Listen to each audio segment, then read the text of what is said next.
Hopefully everybody can see that. Great. I can see Isabel's thumbs up. Thanks. Pip, if you don't mind just keeping an eye on people who are arriving and letting them in, but there's a lot of information, so I might kick off now.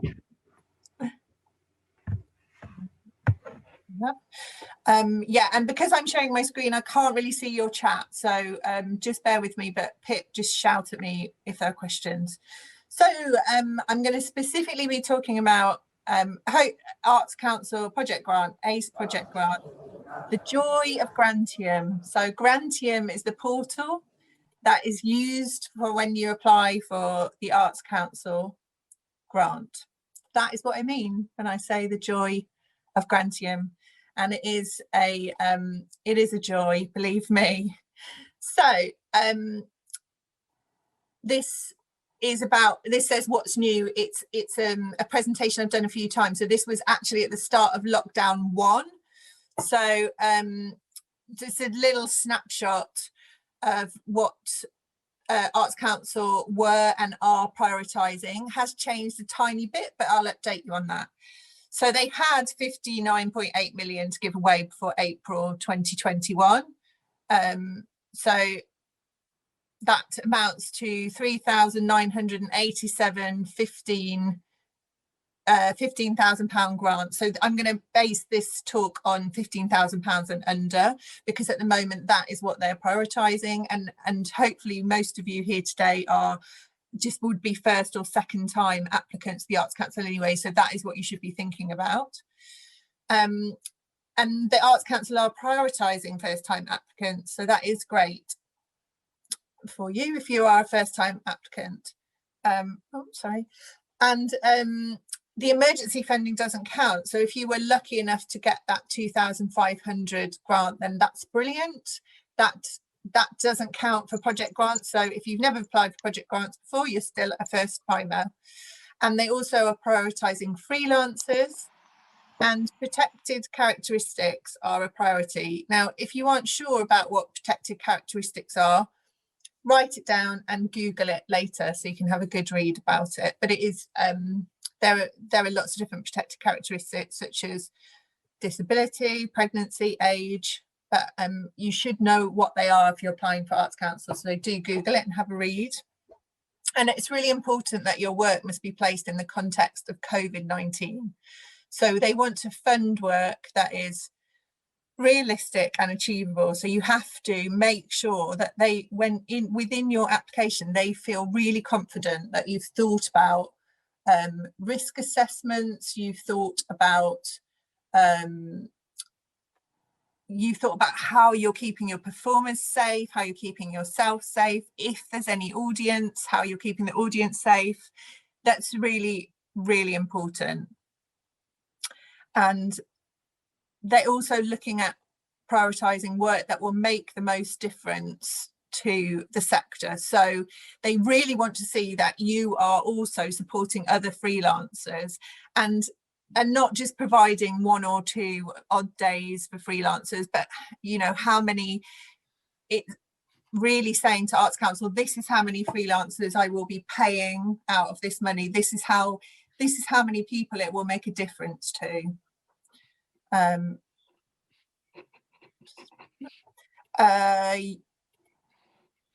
Yeah, and they're also keen to see new business models and new ways of working. So if you have decided that you haven't had any work for ages and the only way you can get work is to make digital work, or you want to think about moving into AR or VR, and you need some training in that, then they're absolutely open to looking at that at the moment.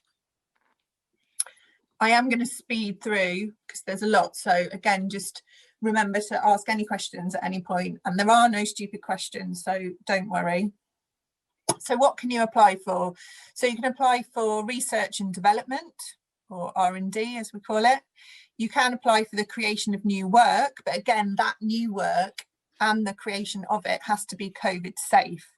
So they have to feel confident that that new work will be able to work. So it could be that you're applying for outdoor work, which is great, and you're thinking of different ways that you can work safely.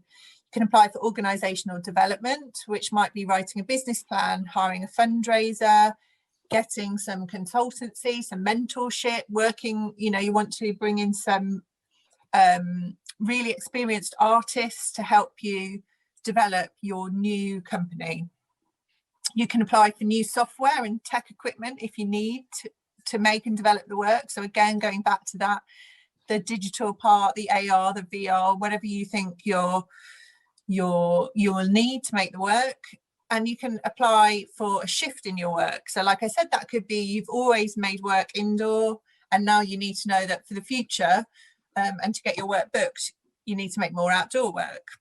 Also, you can apply for time to think and plan. So it still has to have a tangible outcome. So you can't just apply to Arts Council and say, oh, I really want to sit and think about and think creatively, and I'm going to come up with lots of great ideas. You can't do that, but you can say, this is my long-term idea, is that I've realised I need to change. I need to develop more digital work, and I need training to do that, and I need time to plan how I'm going to do that and how I'm going to get there. You can apply for training, so professional CPD within the project context. Again, going back to that, you might need training you might need to build a website or learn how to edit your own films, something like that. And you can apply for touring and live work, again, as long as it's realistic, achievable and safe. So before you start, I'm not going to talk too much about Grantium, but I'm just going to mention it that hopefully, in fact, can I just see if I just stop sharing for 1 second? Can I just see a brief like show of hands or a thumbs up of something? Has everyone set up an account on Grantium or not? Okay, so some people have, some people haven't. So if you haven't, what you need to do is go onto Grantium. So that is the portal that the Arts Council use for, that is how you apply for funding. So the best way to do that is to go onto the Arts Council website, and it will say like how to apply for funding, and there will be a link to Grantium. I'll put the link, or maybe Pip, can you stick the Arts Council website link in the chat, please? Yeah. And then what you have to do is set yourself up an account. So you can't apply for funding until you've done that. And it will tell you on the Arts Council website how to do that. And it takes time for the Arts Council to register you. So they have to check that you're legitimately allowed to apply. And it usually takes about 5 days, but at busy periods, it can take up to 12 or 15 days. So make sure you've done that with plenty of time before you think about applying, because that's what you need first. So you need to decide also if you're applying as an individual or an organisation, and you need a bank account in that name. So if I was going to apply as myself, Lou Rogers, that's fine. I've got a bank account in that name and the Arts Council can pay me. But if I wanted to apply as, let's say, Laptop Productions, I would have to set up an account at a bank that had that name, because the Arts Council will only pay you in the name that you have applied. And if you don't have a bank account in that name, they won't be able to pay you and you won't be able to accept the funding. So that's something to think about. There is a document called Let's Create, which sets out the Arts Council's 10-year strategy. And it's really, really important that you read that. If you read it twice, read it 3 times before you do your application, because that sets out what the Arts Council are looking for, what they want to fund, who they want to fund, and what you want to do is know how your project helps them to reach that strategy. So they want to fund stuff that helps them to reach their Let's Create strategy. You speak to other organisations, collaborators, so you want to make sure that you've got some partners on board. At the moment, you don't need match funding. I'm going to talk about that bit later, but you still do need to show there's a need for your work. So getting partners on board, other collaborators, other organisations who might support you with supporting kind. So supporting kind is when somebody gives you something that has a monetary value, but they're not going to ask, then you don't have to pay for it. So it might be that somebody gives you free rehearsal space or free mentoring, and you need to ask the organisation or the person who's doing that, how much would that cost? Because you can put that in your budget. Give yourself enough time as well. You want to make sure that success rate at the moment is the lowest that it's been for a very long time. So really, really give yourself enough time to write the strongest application that you can. Pip and I read an awful lot of applications from artists all the time, and they say, and I want to get it in by Friday. And sadly, we have to go back and say, it's not good enough. It's not strong enough. So factor that time in, really think about that time and plan the risk, because this goes back to being COVID safe. So really think about how you're going to plan for that. Okay, so some overall useful tips. Work offline. So when I say that, I mean, I've just mentioned Grantium, which is this portal, which is where all the questions and all of the where you will put your application. But what you don't want to do is work in Grantium. It crashes all the time. It's difficult to save. It will often just kick you off and close down for no reason. It's not about you being inexperienced. It's just a terrible system, and they know it's a terrible system and they can't do anything about it. So copy those questions, put them in a Word document, do it all offline, and then at the last minute put it into Grantium. And that does mean that the character count will be different. So just the character counts on Grantium are very specific. It tells you how many characters. So if you, when you're doing it on Word, work to within, I usually go for, well, it actually is slightly, you can go slightly over on Word and it'll be okay in Grantium, but what you don't want to do, and what everyone does, is then spend hours and hours and hours chopping out characters when you're over by about 300. So aim to try and always be as succinct as possible to get to really say what you're trying to say in the characters that it said on Grantium, and then you won't be in this situation that we always end up being in, all of us, where you're constantly trying to chop out characters so it will save.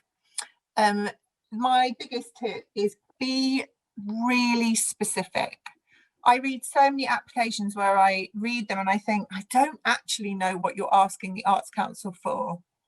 So be really specific.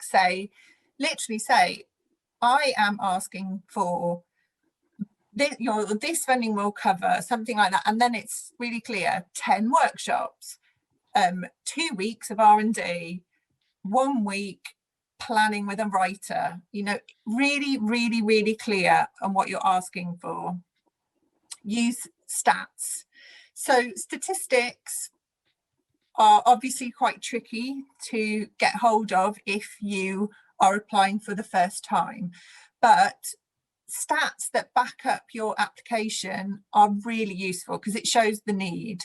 So ask, if you're applying for the first time and you don't have any stats to back it up, you might have partners with you though, other artists, other organizations, and ask them for those stats. Like if you might want to, prove the need that, and there are all sorts of different stats. So it might be that you want to work in an area of deprivation, and you can find out that area is a specific area of deprivation. This area I'm working in is in the top 10% of the deprived areas of the UK. Anything like that really helps them to tick their own strategy and let's create. So that's helpful. And stats also can be like, I've got this many followers on Facebook, Instagram, Twitter, and that also helps you with your digital reach. So it's whatever you can use to back up your ask. Use the language from Let's Create. So within Let's Create, there's a lot of, they specifically say what their overall aims are, what they want to achieve. They've got headings in there such as they want to fund companies who show dynamism. They want to show companies who are involving creative communities, things like that. So use that language, read it, use it, and also use plain English. So we often read things that use quite flowery, artsy language, and not everybody. So also lots of dance language, and it might be that somebody from literature or visual arts reads your application and they won't understand that your piece is going to use Laban and Cunningham technique, and so it's explaining what you want to do, why you want to do it, why it's important. Use bullet points, so you don't get many characters, so feel free to bullet point important information. Deciding which person you're going to write, so whether you write the first person or the third person, it gets really confusing if it's starts off, or it can feel a bit alienating if you read it and it's in and it says Lou is going to do this and Lou is going to do that, and then sometimes I read it and it says we're going to do this, then it says I'm going to do this. So just decide from the start what it's going to be. Character counts are really tiny, as I said, and so rather than using and, change all your ands to the little ampersand, the little squiggly and that will save you character counts. Be dynamic, so say we will, not we want to, or we will aim to, or we will try to, but we will. So we will achieve this, we will do 10 workshops that will reach 15 young people in this deprived area. Clear statements. So now we're back to project funding. So it's not emergency funding.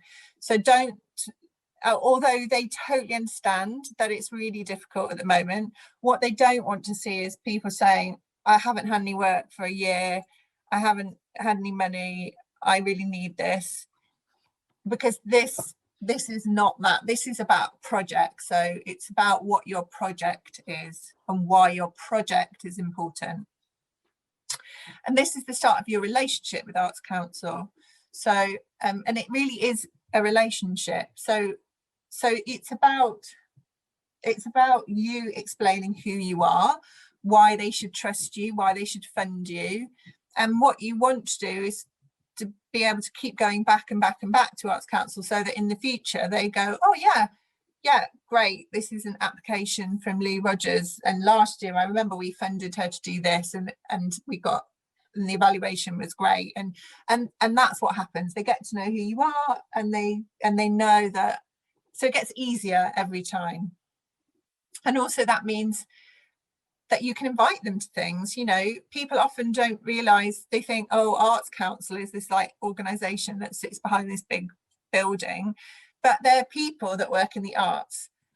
Invite them to your sharing, invite them to watch your film, invite them to come and see things.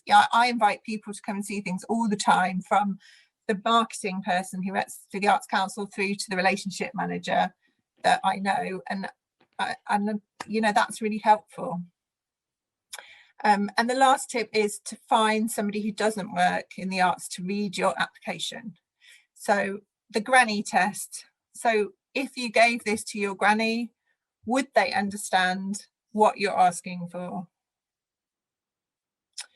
Okay, I'm going to go through some of the questions. So this is the first question that you see. Please give us a short summary of your project. We'd like to know what your project is, what will happen, and who it is aimed at. You can use up to 600 characters to answer this. This question is really important. It is the most important question in the application.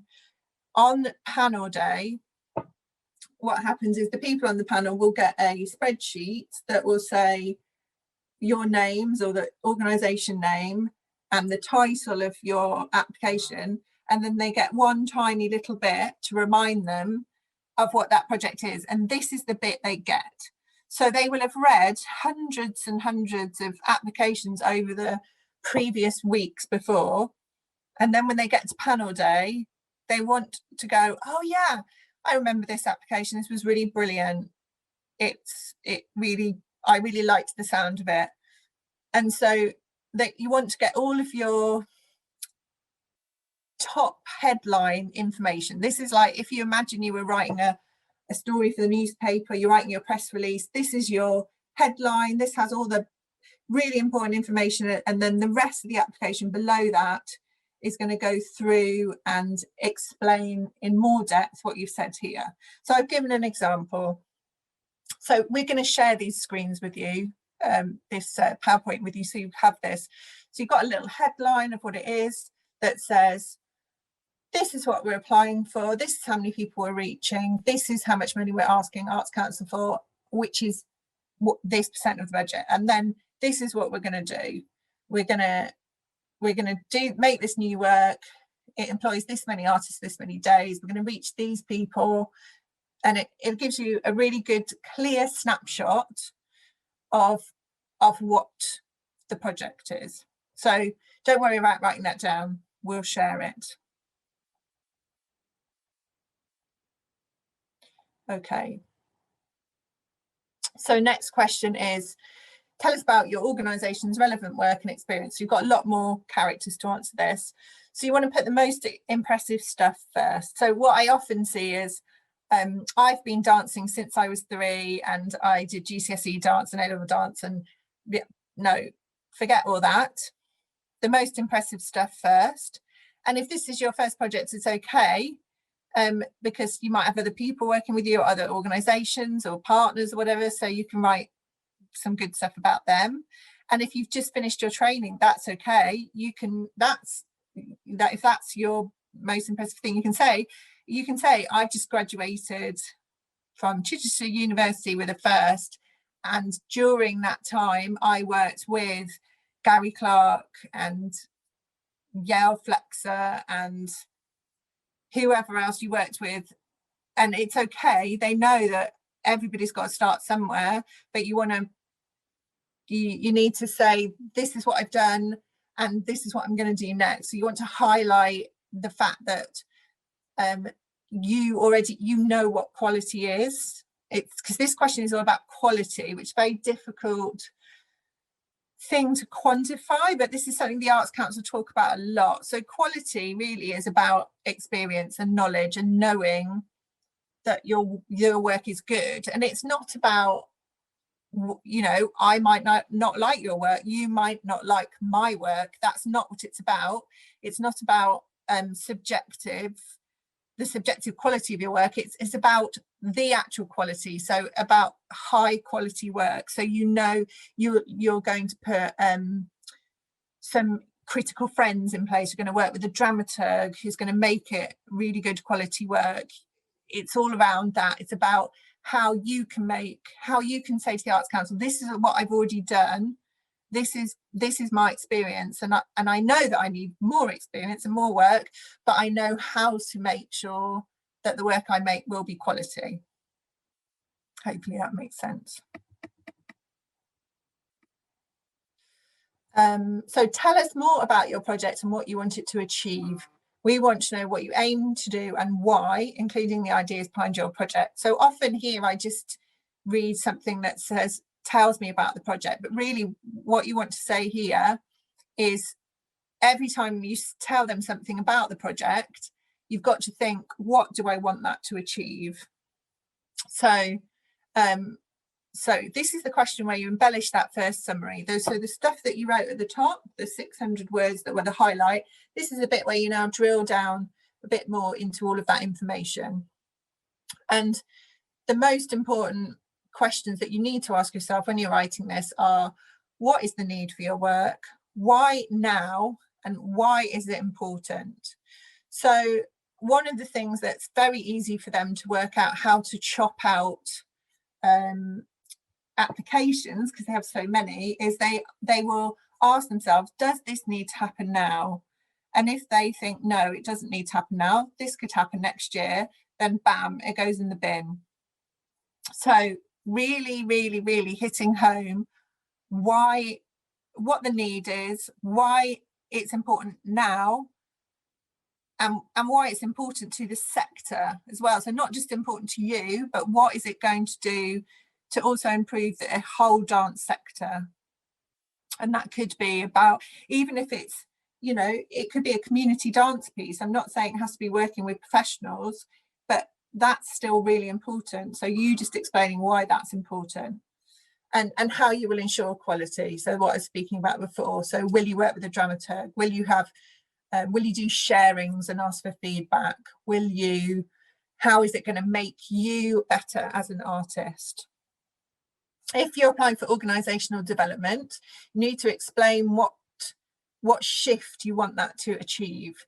So you, like I said before at the start, you can apply for organisational development, you can apply for doing some business strategy, doing some marketing, having a new website, but really explaining, again, the same thing for all of that. So why now? Why is it important? And how are you going to ensure that that helps you to move forward as an artist? The quality question. And again, just make sure you've answered the question and you've been really specific. Okay, I'm going to jump onto public engagement, but just before I do that, I'm just going to, has anyone got, I just stopped sharing for a bit, anyone got any questions so far? There's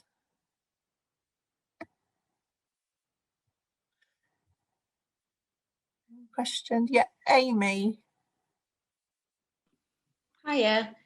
Can you hear me okay? I've not really tried it with my headphones before. Okay, with the COVID safe aspect of things, I kind of looked online to see if there's specific government guidelines to arts projects or whatever, but there's quite a lot of kind of jargon around it that's not really easy to understand. Is there like a specific resource or something that's a bit more still following the government guidelines but making it a bit more understandable for what types of projects are allowed to go ahead? And there's some good resources on People Dancing and on One Dance UK. We'll find the links and we can send them out. Great, yeah. Because even like, I don't know if there's, if we probably wouldn't get special treatment, but like access to tests, if that's the way that we have to do it. So you can buy tests. You can purchase some lateral testing tests. I know that Pip's just bought some for the group that she produces as a freelancer. Yeah, they're quite, well, they're cheaper. You have to buy a lot, basically. You have to buy them in bulk, but they work out about £9 a test, but I had to buy 24 tests as a minimum. But you could put that in your, that in your Arts Council budget. Yeah. Yeah, that sounds good. Thank you. It's okay. Right. Oh, yeah. Mo, is it Mo? Yeah, that's right. Hi. Just in terms of statistics, is there any way that you can project what sort of outreach you might have for specific audiences, like perhaps at a theatre or at an external venue? How can you predict those sort of audience reach? Well, so if you've never done a show before and you're doing a live show, I would usually say work on 30% of the seats. So and then say that to Arts Council. You could say we have budgeted for box office based on 30% of the seats. You know, we think this is a fair conservative estimate as the first show or something. And if it's not your first show, then you can use previous shows. So look at your previous box office, either add it all together or look at them individually, and then say something like, you know, you can say, on our last tour, we reached 1,000 people at the live work, and we are going to improve this by 15% and reach this many people. So And again, that is an aim, that's fine, because if that doesn't actually happen, that's still okay. And then in your when you come to do your evaluation, you say, we had this aim to reach this many people, and actually we reached 3 times that many people, or we didn't reach that many people because the theatre had to have social distancing and blah, blah, blah. And as long as you explain it, that's fine. But yeah, so what I would do is, yeah, if you haven't got any stats, either work on sort of 30%, and for things like digital, I would add up all of your own reach, so either your reach or the company you've got, or an organisation that you are working with, like add up all of their, for example, if you had South East Dance as a partner, I would say look at South East Dance Facebook, Instagram, Twitter accounts, add up all those followers, and then take maybe 10% of that and say, we are partnering with South East Dance. They have a digital potential reach of, and that is everyone. And so therefore they're going to share our stuff, and we are going to aim to reach 10% of those followers. And that figure is this. So as long as you can justify how you've worked it out, then that's fine. Does that make sense? That's helpful. Yeah, thank you. Okay, I'm going to go back sharing my screen. I don't think there's any more questions for now. I'll shift on to public engagement. So even though we're in a difficult period of lockdown, and a lot of the theatres are closed and stuff, with all of your projects, you still need to have public engagement. Even if you're applying for research and development, planning, organisational development, there still needs to either say, okay, by doing this will help us with public engagement through this, because we're going to get this new website, and at the moment we might be reaching this many people live through our workshop track record and our performance, but if we get this website, it gives us the ability to in the future reach this many people, or by developing a business strategy, by working with a mentor, it makes us stronger. We're going to look at how we can develop an audience development plan, and that will enable us to reach X amount of people in the future. And like I just said, as long as you can prove how you worked it out, so what you don't want is, you don't want any numbers to look like you've just plucked them out of thin air. Oh, we're going to reach 2,500 people, and you've put in that little box where it's asked you how many artists, how many beneficiaries, how many blah blah blah, and you've put numbers, and at no point in the rest of the application have you referenced how you got to those numbers, then it just looks weird, because they'll go, well, how do we know you're going to reach 2,500 people? And so you want to think about that. And it could be, like I said before, if it's your first show, then that's absolutely fine. Everyone's got to start somewhere. But what are your partners' track records? If you're doing your first show at The Point, they've got a great track record for the audiences going to see emerging dancers work. Have a chat to The Point, ring them up, say, can you tell me how many people came to see a piece of work that was by a grad lab alumni 2 years ago, something like that. They'll have those stats, and if they're a partner, then they're willing to give you a bit of time to help you with that. So again, like, who are you trying to target? So one of the questions is, who's the audience? And we often say, oh, this is for everyone, or this is for family audiences. It's not for everyone. So be really specific. And it's okay to say, like, if you've just graduated, you could say it's for, I'm going to invite, I just graduated from Surrey, and I'm going to invite all of the students from Surrey Uni. It's okay to say that, you can be that specific. It's for, I'm going to target dance students, I'm going to target other choreographers that I met in Mind the Gap. I'm gonna invite previous people who were part of Grad Lab, because I've just finished that. And that's the bit that's sort of in the bag. And then you can say, but I'm also going to I'm going to caption my work, and I'm going to contact these groups, local groups that are deaf community groups, because I want to try and reach a different audience for my work. So just being really specific. And if it is family work, then great, it's family work. But remember that families are different. Family isn't, how old. If it's for children, how old? Is it for teenagers? Is it for 11 plus? So be really, really specific. Again, there's a lot in Let's Create, so go back and read Let's Create. There's loads of stuff about communities and engagement and audiences in there. And then the really important thing is to look at audience spectrum. So there's a link here.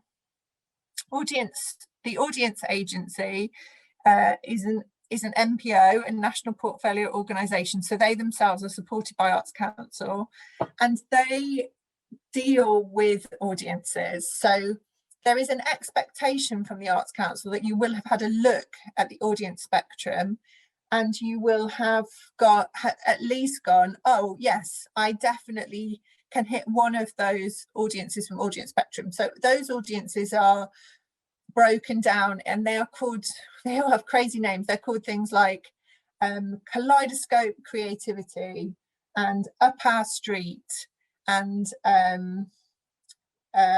Heritage Heydays.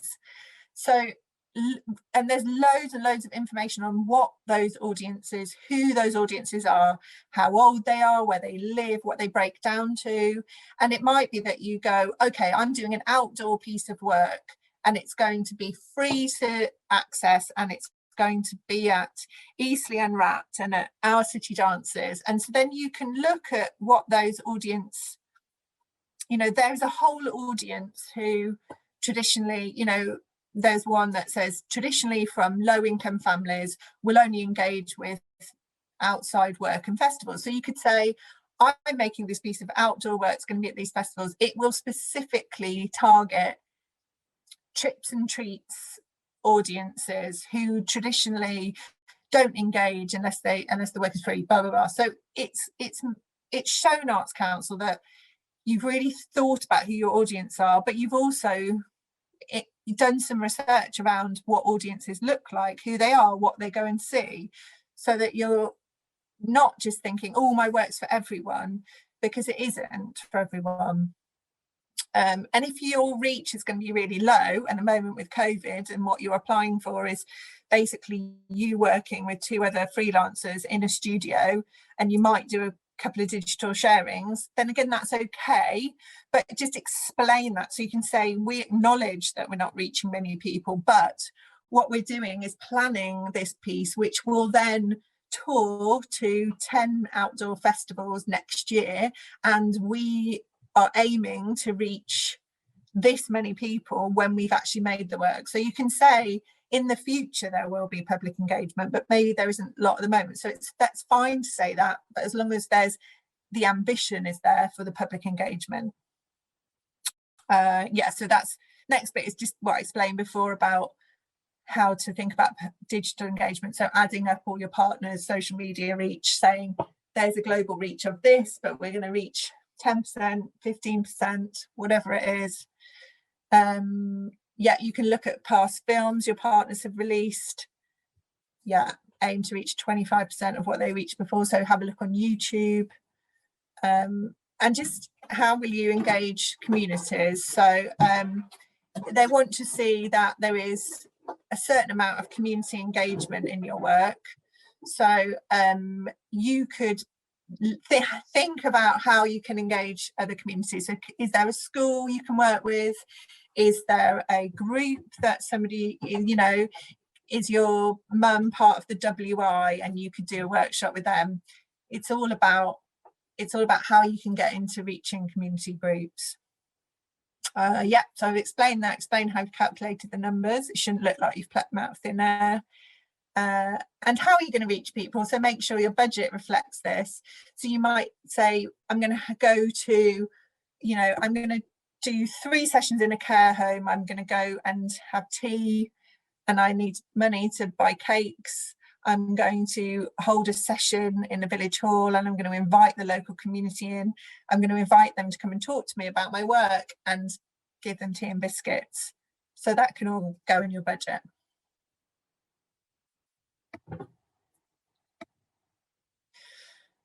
So there's a whole, we're doing a whole session on budgeting, and so I'm not gonna spend too much on budgeting today.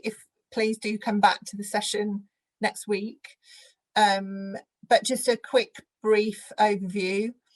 So you can now apply with no match funding, but the Arts Council will look at the whole mix, and by that I mean they still want to see there's a need for your work and support for your work. So there still does need to be partnerships in there, and hopefully those partners will give you something, whether that's mentorship, whether that's rehearsal space, whether that's helping to write your application. And like I said before, that all has a cost attached to it, so just find out what that is. That can go in your budget as supporting kind.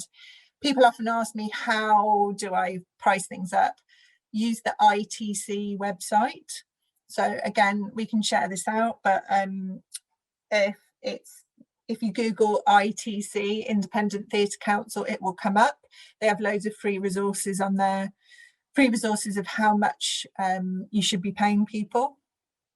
And if it's something that isn't covered by equity or ITC, just ask people, and you can put that in the thing into Arts Council. You can say, I want to work with this dramaturg, and she charges £275 a day. That's her fee. You know, that's how you worked it out, so that's fine. £15,000 isn't much money, and the Arts Council know this. So can you split your project up? So don't ask for everything at once. So can you ask for organisational development, and then do the R&D, and then do the creation and a pilot tour, and then do the film? So really try and think about how you break it up. I always advise artists I work with to think of it like a wheel. So you've got the bit of money for the planning, and then you go back in for the R&D, and then you go back in for the creation of the pilot, and then you go back in for the tour, the film, whatever it is. And you're constantly on that cycle with every project that you do. Is it realistic? Again, like, really look at your budget. Is it like, I often see things that people say, and people tell me this all the time, oh, well, in the end, I ended up working, I only paid myself for 2 days, but it took me 25 days to run it. That's not what the Arts Council want. That's not what any of us want for the sector to. So really, you've got to be able to pay yourself. Is it realistic? Including your own time. Yeah, monetizing digital work, it's really difficult, but they really want to see this. So how are you going to, if you make a film, how are you going to try and make money out of that? And it's hard, it's really hard, but you could say, I'm going to do some research into that, and you know, I'm going to pay myself 3 days to research what festivals there are, and talking to people who have made money out of it. You know, Charlotte Vincent Dance Theatre do make money out of now only having digital work. So talk to other people. Do you need access costs? So you can apply for separate access costs. If you have anybody in your project that needs any kind of access support at all, you can apply for that separately. So you can still apply for your £15,000, and then if you or anyone else needs access costs, and that could be anything from needs a support worker with them, needs a travel buddy, you need BSL interpretation, anything that you need access wise, and you can put that separately. So you can apply for that on top. So that would be, say you need an extra £2,500 in total, you'd be applying to the Arts Council for £17,500, and that's fine. That's still classed as an under 15 because the access counts aren't taken into consideration for that. Always include a small contingency in your budget, so a small amount, a percentage, something. It's usually for an under 15, it's got to be about 2 or 3%. It can't really be much more than that, but it just gives you a tiny little buffer in case you've forgotten something and something happens, and you think, oh gosh, you know, the studio we were going to work in got flooded, we had to go to a different studio, which was an extra £300, but you've got a little bit of buffer in your budget, so you haven't accounted for everything down to the last penny. Experience, if you don't have any, ask a partner to help. Yeah, so just get somebody to look at your budget, somebody to help you, one of your partners on it. We can always look at them at South East Dance, as long as we have enough notice. And what they want to see in the budget is how you're going to mitigate risk. So just when you get to write down the money management bit, if you haven't got experience in looking after and running a project, in doing that budgeting, then you can say, you know, something like, this is my first project, but South East Dance are on as a partner, and Lou Rogers is going to have a monthly meeting with me where we go through the budget and the spend and the expenditure to help me. You know, find someone else who's willing to help you to do that.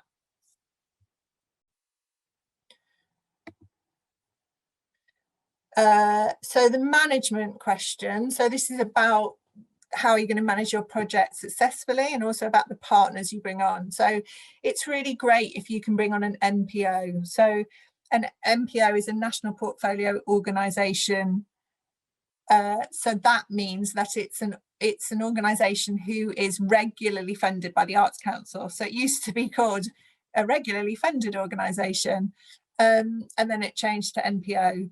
So you can find out who the NPOs are if you go onto the Arts Council website, and you can see who all the NPOs are. So all of the organisations around you who are regularly funded by the Arts Council have an obligation to support freelance and independent artists. So find out if there's one near you, write to them, say, I doubt very much whether anybody will give you money in the current climate, but people will give you support. So even if it's, please, could you read my application? Can I talk to you for 20 minutes about my idea? Would you be willing to support me in marketing? Would you be willing to share my social media posts? Would you be willing to help look at my budget? You know, there's loads of things that people will say yes to. And again, this section in management is coming down to the things that I've talked about before, about being realistic and well planned, and how you're dealing with COVID, the current situations, how you've looked at the current government guidelines, your risk assessment.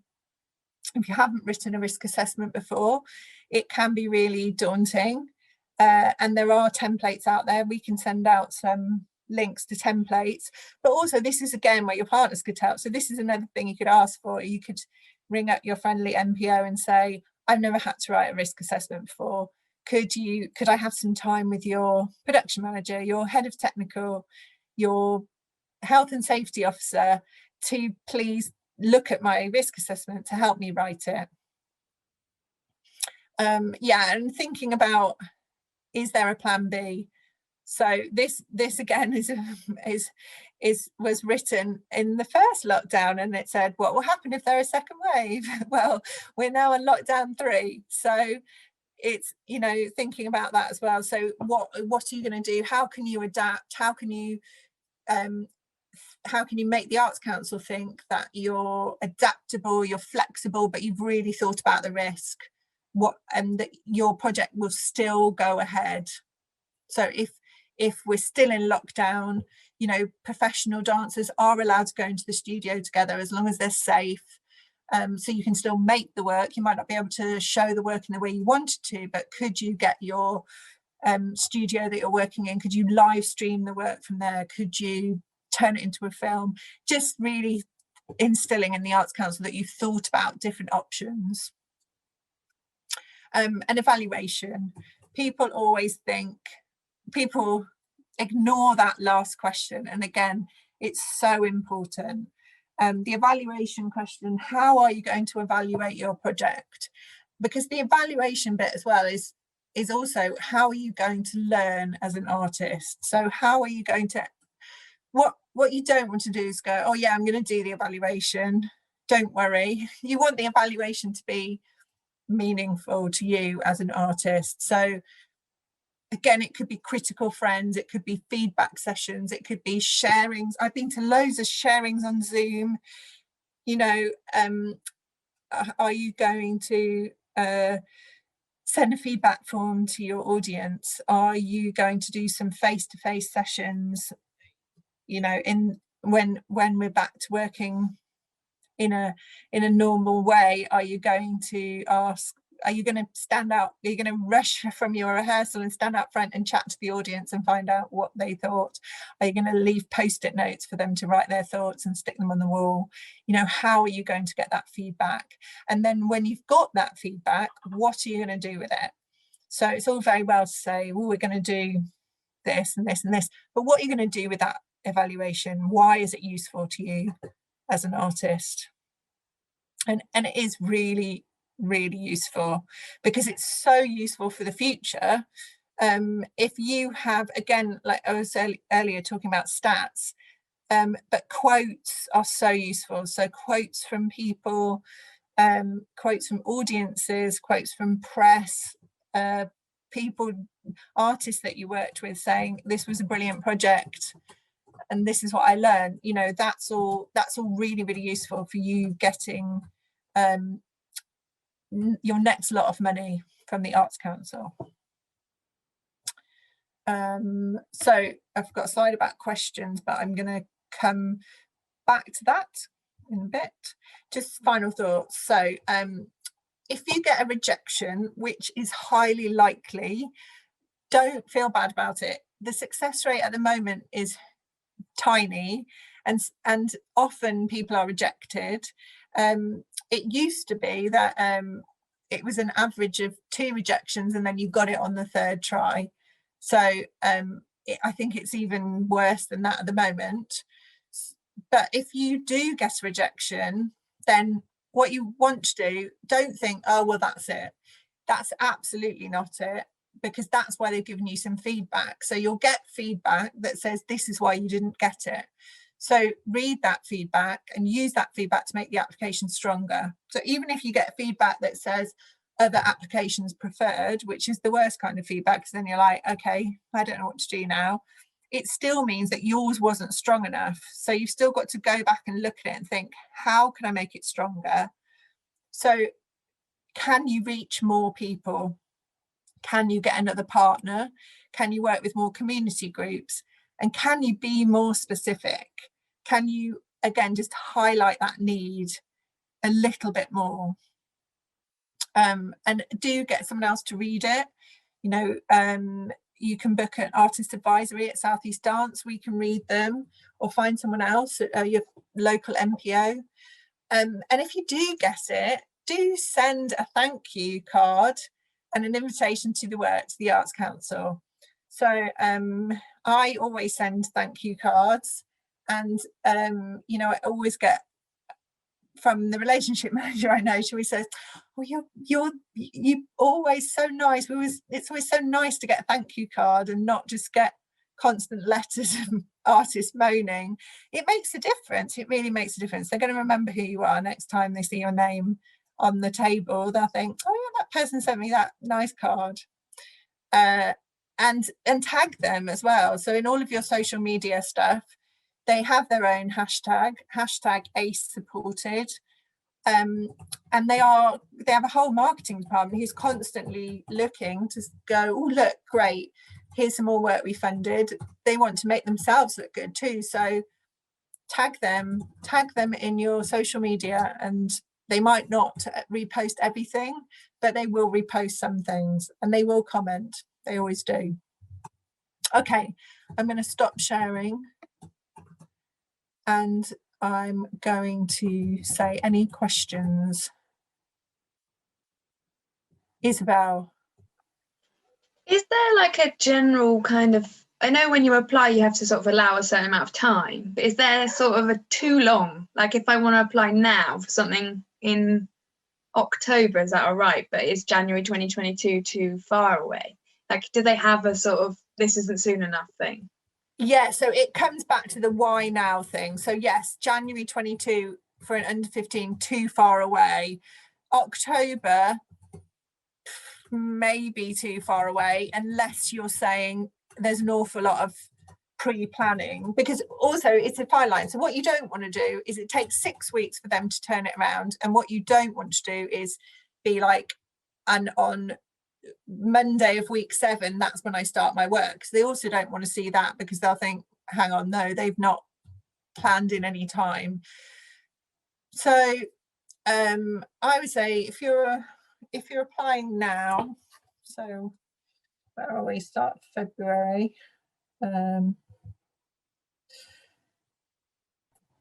So say you applied tomorrow, you got an application on the 5th. So you'd hear on the 19th of March. So I would say a good time to be starting is probably about the 19th of April, roughly a month after you've heard. And obviously, in reality, that's probably not going to happen, because you're going to get the money and actually you're going to start work, but you want to tell them that that's when you're starting. Oh, thank you. Any more? Alison. Hi, Lou. Hi. I had a question about the COVID stuff. There's no specific question where they ask you, how are you managing for COVID? So is there, which question should you put it in, or should you kind of filter it throughout? Yeah, filter Okay. it throughout, pepper it throughout. So Okay. whenever you're, so you don't want to keep repeating the same things, but Yeah. yes, you want to just thread it all throughout. So right from the start with that first ask, you're going to say, we are asking Arts Council for £15,000 to make a COVID safe piece of work, or to do COVID safe R&D, or a COVID proof film. Right from the start, you want them to think, okay, this is why you're doing it in a safe way, and talk about, workshops will be socially distanced. And so whenever you explain throughout the whole application what you're doing, at any point, if you start talking about workshops, you would say they're either going to be online, or they're going to be socially distanced, or everyone will be tested, or so at any point. Awesome, thank you. Lou, there's a couple of questions in the chat. Oh yeah. So Anna Maria says, do you need to have a British nationality to apply?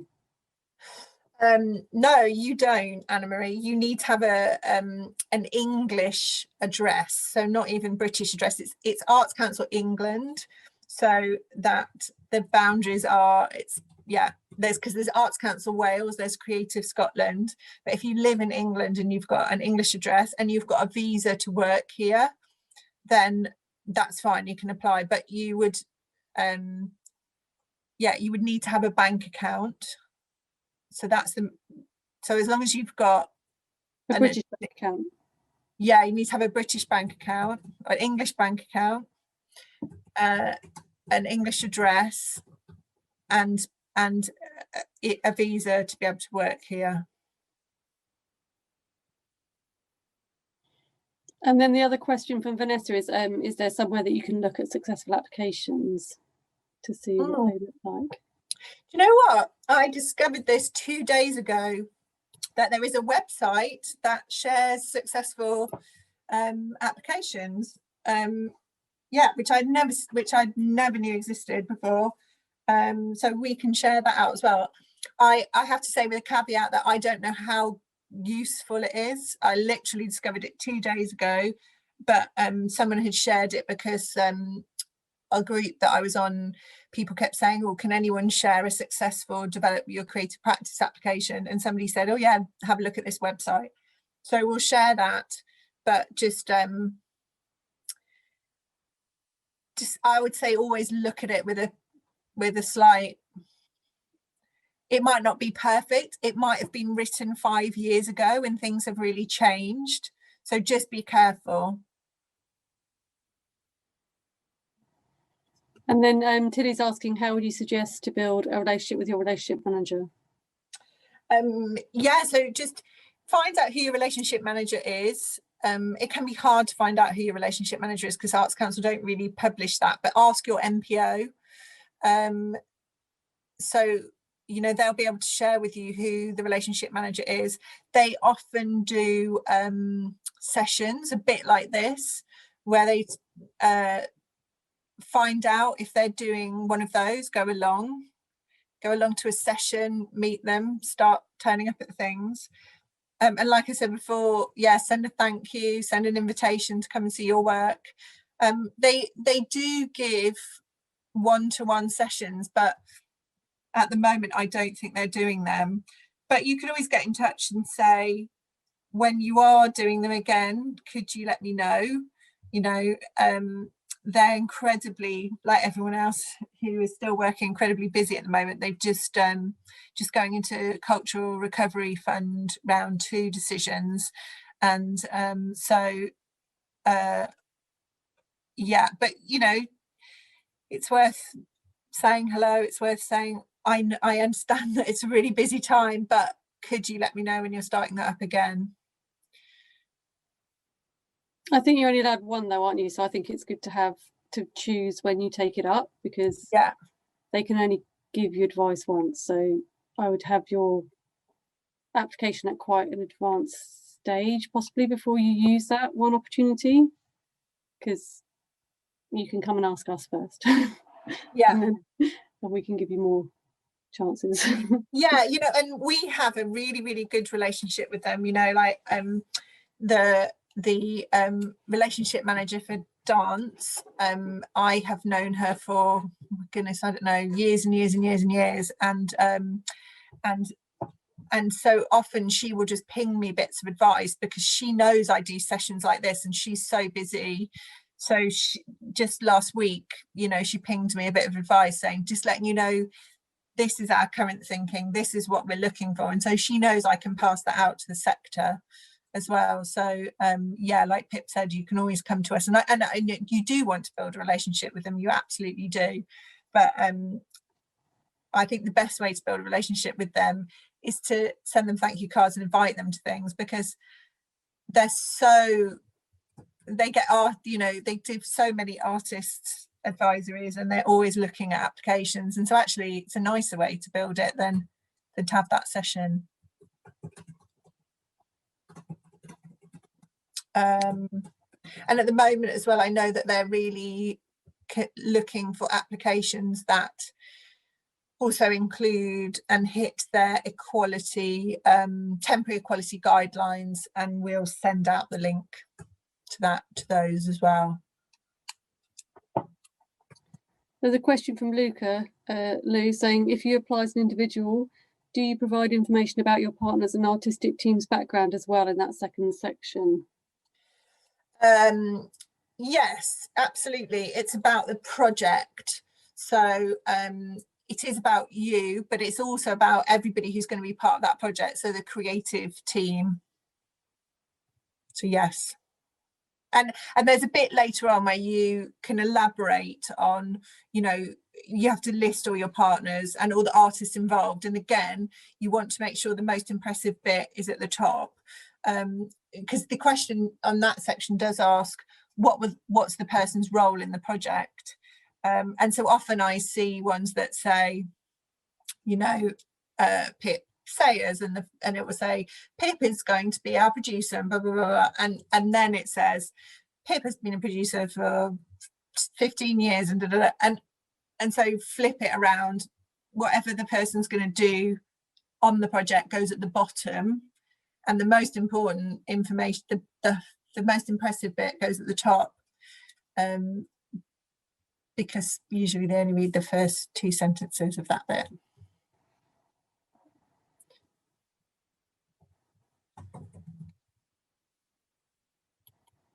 Any more questions? Alison. I just wondered if you could talk a little bit about like what happens in the room, because I didn't know, one of the things that I've learned already is that you said they read them in advance and then they only get a little bit in the room. So what's like the process for going through the pile, basically, if you could speak about that a little bit? Yeah, sure. So the process is you do your application and you send it off, and it goes to Manchester, and it will be automatically vetted by well, two things: by a person, but also it will go through a check. So one of the things that will automatically be checked is, does your application have London in it?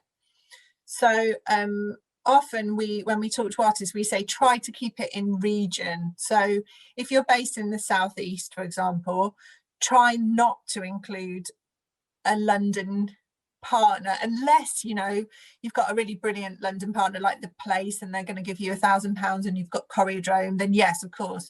But if you're, say it's a tour and the majority of the tour is in the southeast and then you've got a London date, it's an automatic flag. It's like it's a computer coding system that they have that flashes up London, because London already gets a lot of money, and what they don't want to do is keep giving more money to London. So that will automatically, even if you've got 20 tour dates and only one of them is London, already you've put yourself at a slight disadvantage. So really think about, does that London tour date actually need to be there? Unless it's all in London, and then that's different. But so that's the first thing, or get a London flag. And then the second thing is that somebody will look at your budget to see, does it actually add up? Does it make sense? So it'll just be it's really just an idiot's check of, okay, and if it does add up and it all looks right, yes, it goes through. If it doesn't add up, which even though it's quite difficult to do because of that little submission thing at the end where you get the red cross, apparently lots of them manage to get through and they're not correct, or they're not adding up. So then immediately you're ruled out. So you really want to make sure that you have got everything right on that budget and that you've really explained everything. So then you've gone through, you've made it past the first checks, you've gone through, so then all of those applications that make it through that check will get read. So that's hundreds. And so the other thing that's always useful to do as well is, if you know people in your area are going for Arts Council funding and you're doing a similar project, have a conversation. Don't put your Arts Council application in at the same time, because you'll be on the table together. Artists that I produce for and I work with, I always try to make sure that they all go in at different times, so they're not automatically competing against each other. And so they'll have read all those applications, they'll have to read them all, they have to look at any additional attachments that you've sent, and then it might be like 2 or 3 weeks later when they go into panel. And yeah, like I said, they will basically get a spreadsheet, which is a list of however many are going to panel that day. Could be 30, and it could be that they have the whole day of panels. They've got two morning sessions where they're going to look at under 15s, and then they've got 2 morning sessions where they're going to look at the over 15s. So there's a whole load of applications that they'll have read, and they just get that 600 words that I said before. So that's why it's so important for that to have all the information in, the ask to Arts Council, the reach, the highlights of what you're doing. And then like I said before, they try and make it easy on themselves. So again, they'll just try and knock out anything. Okay, it's March and this person's project doesn't start until February 22, bam, in the bin. They can apply again another time. Yeah, does this need to happen now? No, I don't think it does. So they'll try and cut out as many easy ways as possible, and then it will literally just be on those sections. So management, they'll be looking at, is there strong management for the project? Even if it's your first time, how are you going to manage the project? Is there too much risk involved? So all of those, public engagement, management, those two are really important, because once it's already had their check does your budget balance? Yes, it does. They don't really spend that much time in the actual panel bit looking at finances or commenting on it. By that point, it's more about, is there strong enough management to make sure this will happen? Is it a good idea? Is there a need? does it need to be now? And they will split, and they're all split quite fairly at like 25%. And with an under 15, they will look at the whole picture. So does the whole picture knit together really well? Because obviously once you get to over 15, then they'll be marking you on they mark in a slightly different way. So there's met, strong, excellent.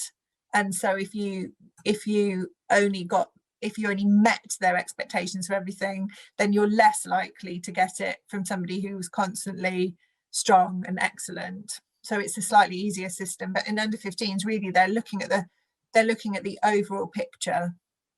And does your application prove that it's something that's needed and it can happen now? Does that? Yeah, thank you. That was really useful. Thanks. That's okay.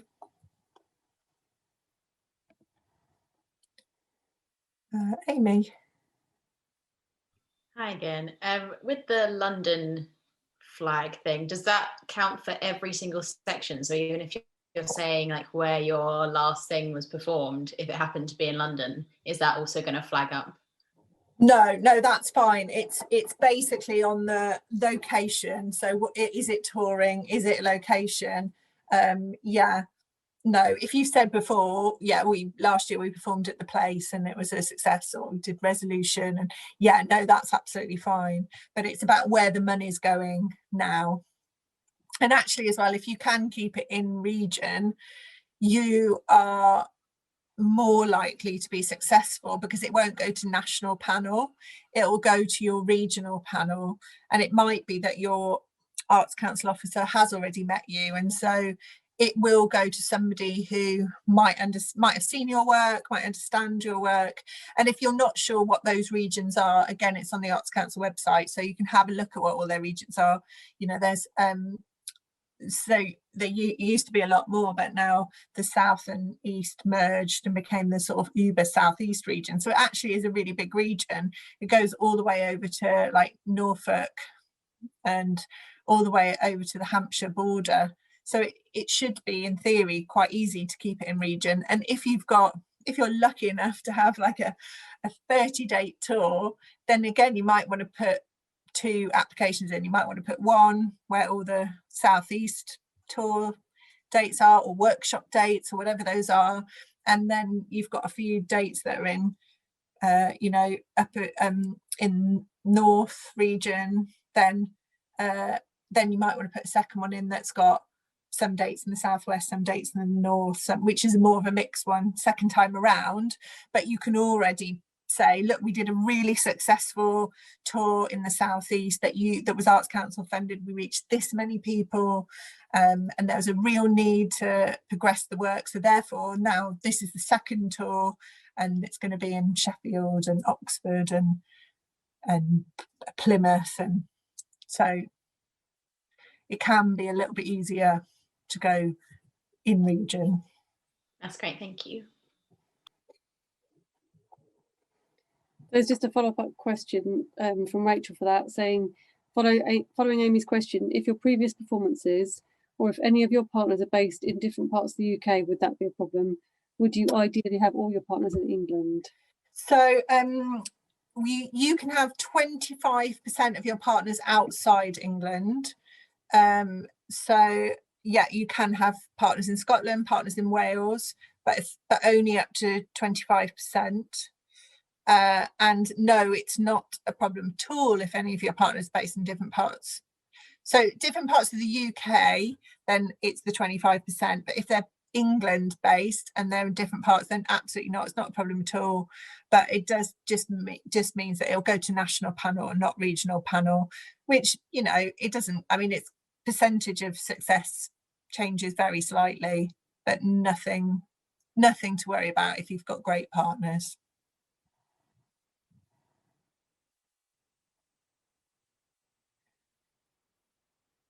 Anything else?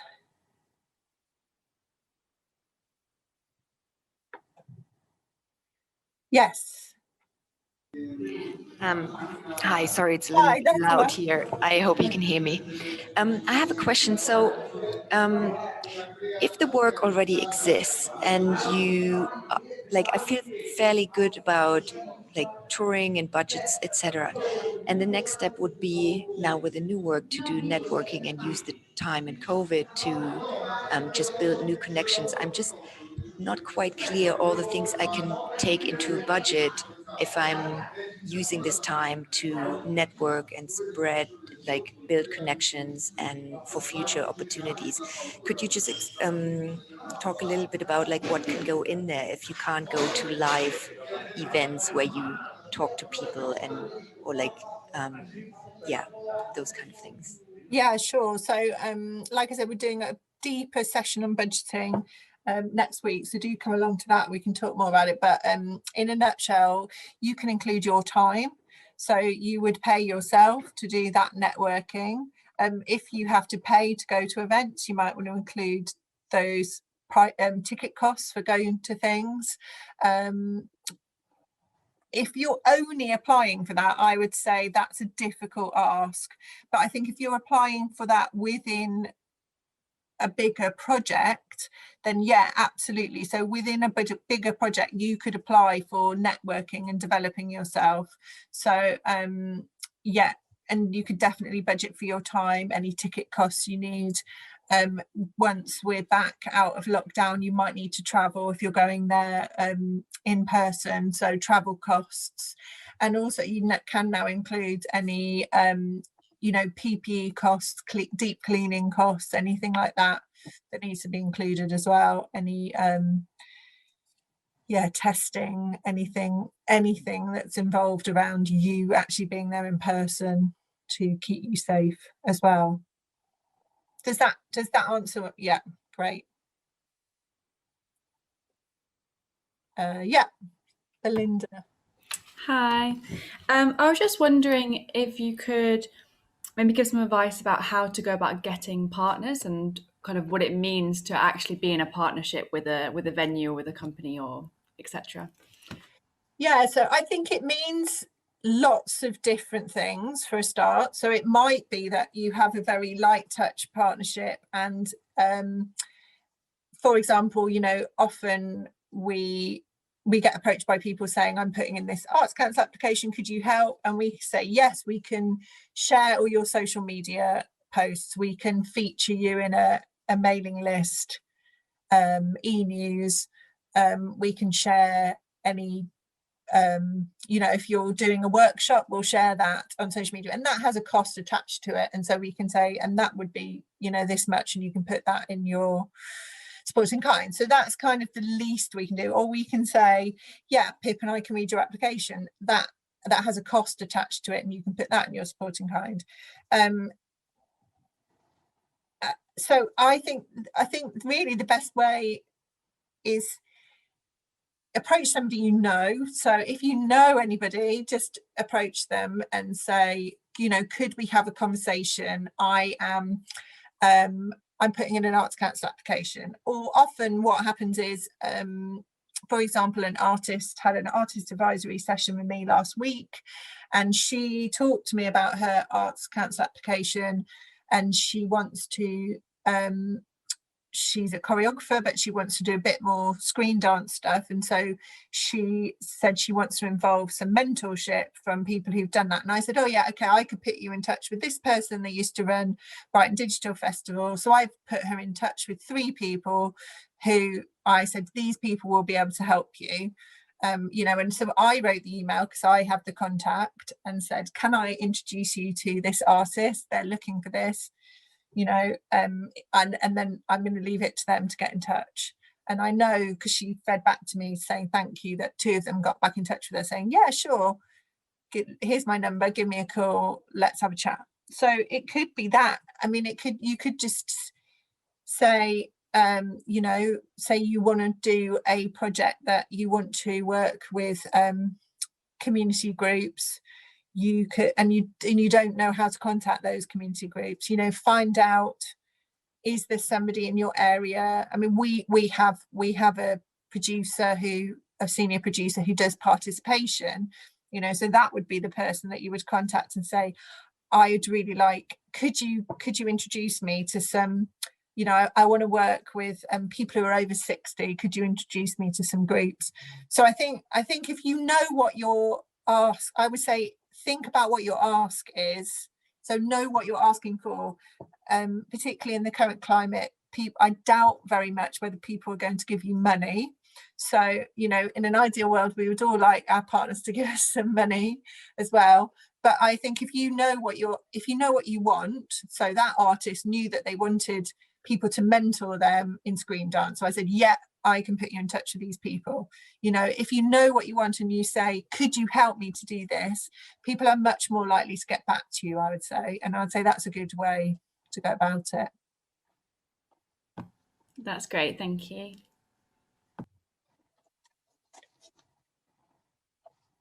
Probably got time for a couple more, if anyone else.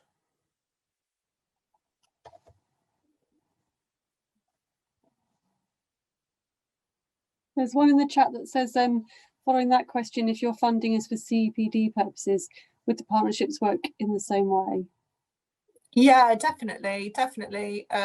So yeah, whether it's like I was just explaining, that artist wanted mentoring, whether it's sort of CPD in a more kind of one-to-one way through mentorship and advice, or even if it's training, then yeah, maybe if it's a partner that runs CPD sessions and there's a cost attached for that, they might have some they might be able to let an artist come for free, you know, if they can't afford it. And if you said, look, could this be your support in kind for my Arts Council application, it's always worth asking. But yeah, definitely, or any sort, there are different levels of partnership. I think anybody who has agreed to give you some support can be put down as a partner.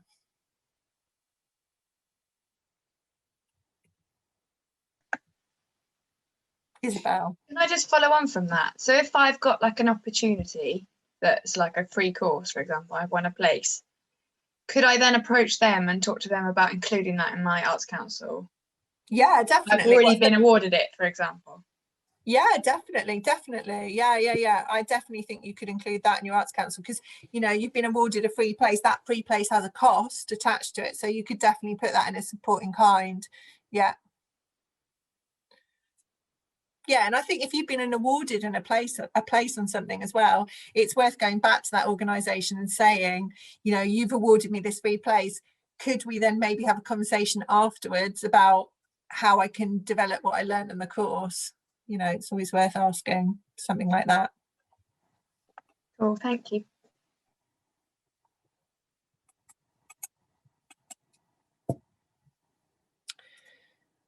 Any final question?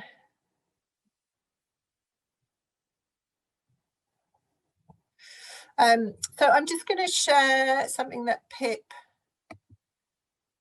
here. So we're going to send this out to you as well. So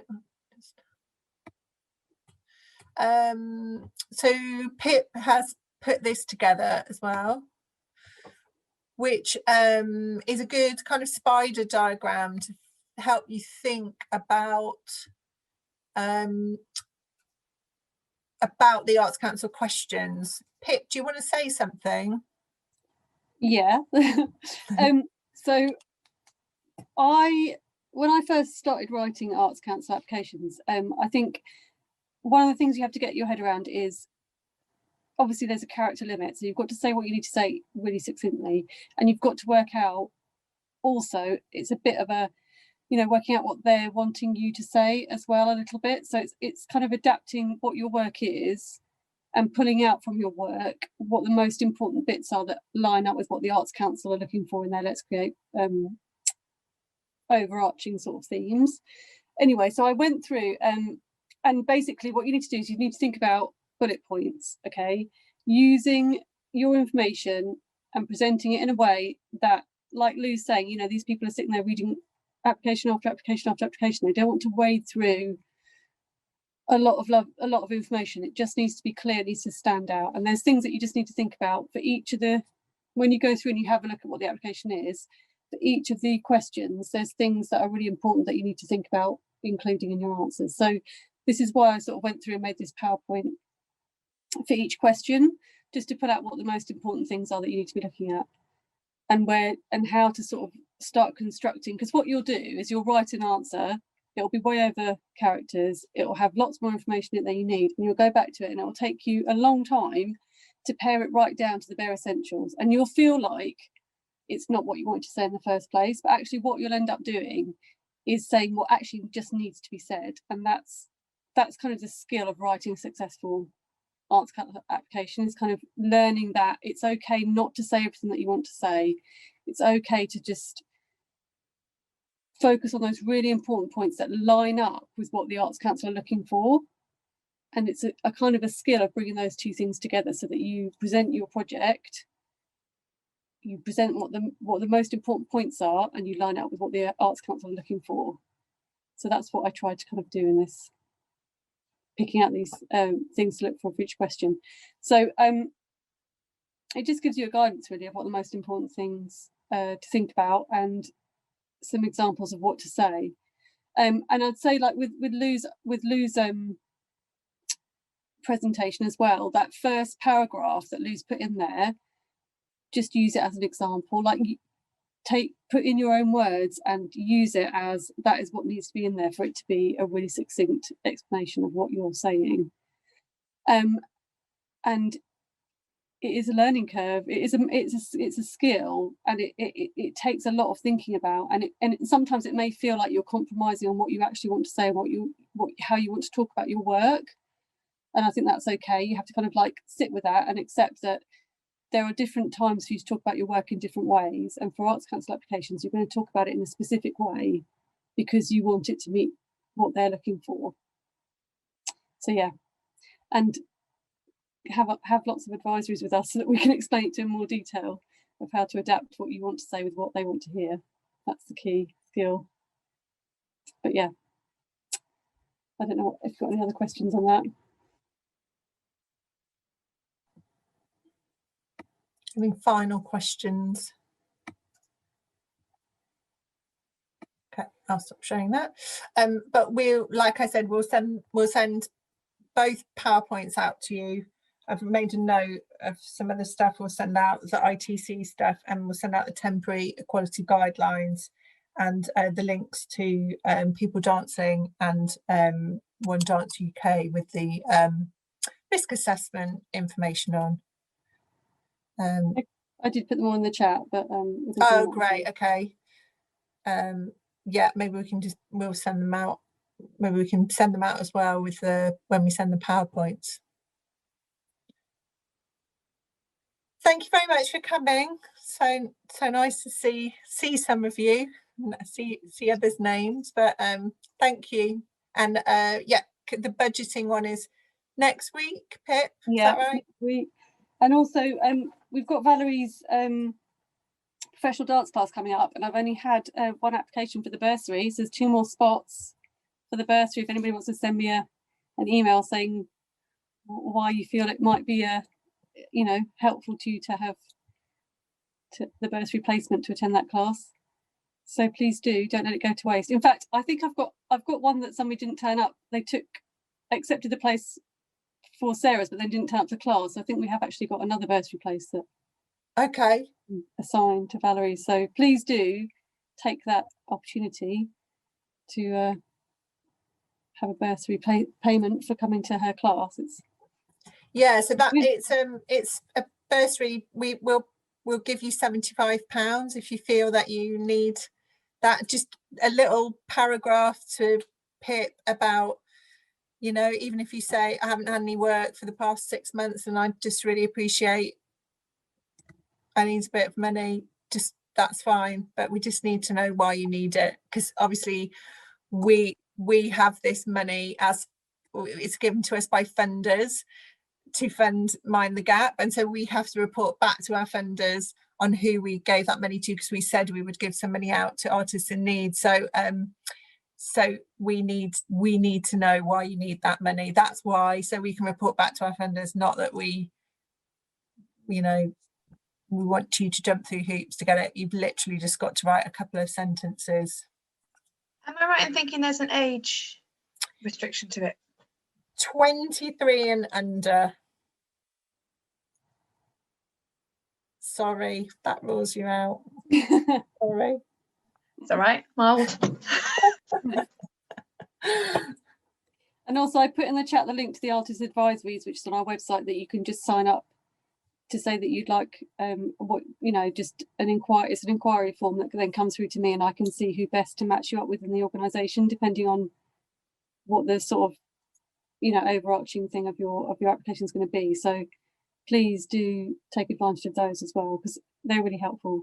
And you know, I highly recommend Lou to read your Arts Council application. If anybody knows how to write one, it's Lou. So don't waste the opportunity. And also, just on that note of if you're not already, if you're on Facebook, do sign up to our Redline Facebook forum, because we put any opportunities for funding or money or any like emergency funding that comes our way goes on there. So do sign up for that as well, and then you can see I put something on today about equity offering some, and you don't even need to be an equity member. You can just apply for funding, emergency funding, if you need it at the moment, because it's a tough time for everyone. So keep an eye on that. We put everything on there. Thanks for coming. I hope you all have lovely afternoons and evening. Hope you can get outside, see some fresh air, and it's not raining.